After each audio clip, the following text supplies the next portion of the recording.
Hello students, इस video में हम करेंगे रिएक्शन एल्डोल रिएक्शन और एल्डोल एडिशन रिएक्शन। देखो, जो एल्डोल रिएक्शन है ये एक एसिड और बेस कैटालाइज डाइमराइजेशन होता है इसमें कीटोन का और एल्डिहाइड का, उसे हम बोलते हैं एल्डोल।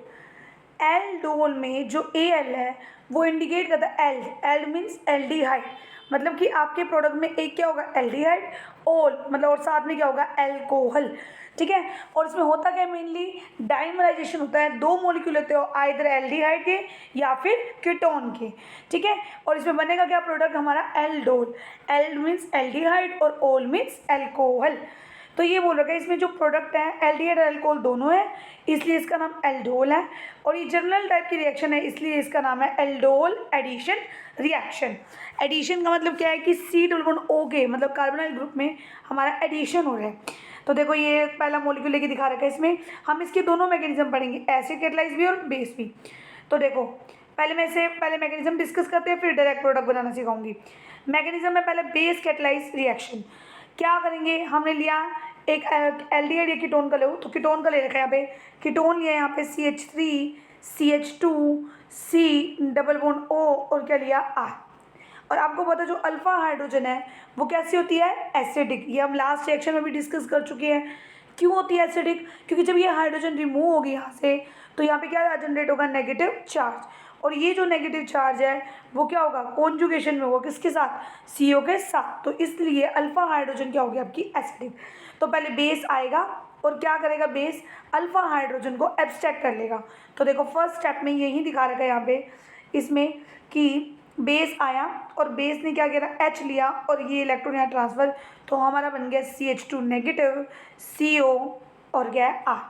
अब ये बोल रखा है ये हमारा क्या है रेजोनेंस स्टेबलाइज है, कैसे कि ये नेगेटिव चार्ज है यहाँ पे और ये आपका बन गया CH2 double bond CO negative R और प्लस में क्या गया BH पॉजिटिव, कि बेस ने यहाँ पे जो रिएक्शन की थी B के साथ H के साथ, तो क्या बन गया था आपका BH पॉजिटिव, क्योंकि B ने अपने लोन पेयर दिया ना तो बेस थे इसलिए क्या गया BH पॉजिटिव। तो ये आपका बन गया इनोलेट आयन टाइप। तो देखो ये रहा enolate, in for double bond ओल फॉर OH और 8 टाइप हमारा क्या बन गया एनायन, क्योंकि नेगेटिव चार्ज है इसलिए एनायन बन गया। अब नेक्स्ट स्टेप में क्या होगा, हमें पता है हर एक रिएक्शन में क्या होता है एक इलेक्ट्रोफाइल चाहिए एक न्यूक्लियोफाइल, तो हमारे यहाँ से क्या जनरेट हुआ nucleophile. Negative charge species carrying को हम क्या बोलते हैं न्यूक्लियोफाइल।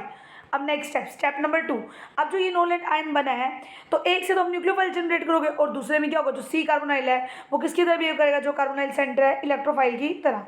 तो देखो नेक्स्ट स्टेप में ये रहा। अब नेक्स्ट स्टेप में क्या होगा कि न्यूक्लियोफाइल जनरेट हो गया था, अब O के जो है नेगेटिव चार्ज वापस ट्रांसफर, और जो ये C+C लास्ट स्टेप में बना था ये किसकी तरह बिहेव कर रहा है न्यूक्लियोफाइल की तरह, ये कार्बोनाइल सेंटर पे रिएक्शन करेगा, ये इलेक्ट्रॉन आगे ट्रांसफर, तो क्या बन गया CH3 R C पे आ गया O नेगेटिव और इस C और इस C का क्या बन गया बॉन्ड। ठीक है, तो ये बन गया हमारा CH और क्या जाएगा इन दोनों के बीच में बन गया बॉन्ड और क्या गया CH3 CO नेगेटिव, क्योंकि इलेक्ट्रॉन ट्रांसफर हुआ CH2 ये रहा C और ये वाला इलेक्ट्रॉन वापस है तो डबल बॉन्ड O और क्या गया R। ठीक है, और ये भी दिखा रखा है कि जो आपका ये वाला एनायन है ये वाला ऐसे भी तो लिख सकते हैं जो लास्ट टाइम में था ये यहाँ पे और ये जय, तो ये हमारा एक तरह न्यूक्लियोफाइल है जिसने यहाँ अटैक किया, और ये आप इसको ऐसे भी लिख सकते हो और ऐसे भी लिख सकते हो। ये लास्ट में हमने डिस्कस किया है कि यहाँ पे क्या होता है ये रेजोनेंस स्टेबलाइज, तो देख सकते हो चाहे हम इसको लें चाहे इसको लें है तो दोनों ही क्या न्यूक्लियोफाइल नेगेटिव चार्ज स्पीसीज। तो देखो अब इस नेगेटिव चार्ज स्पीसीज ने क्या करा इसके साथ अटैक किया और अटैक करने के बाद हमारा बन गया एल्कोक्साइड आयन। एल्कोक्साइड बोला गया क्योंकि O पे क्या है नेगेटिव चार्ज।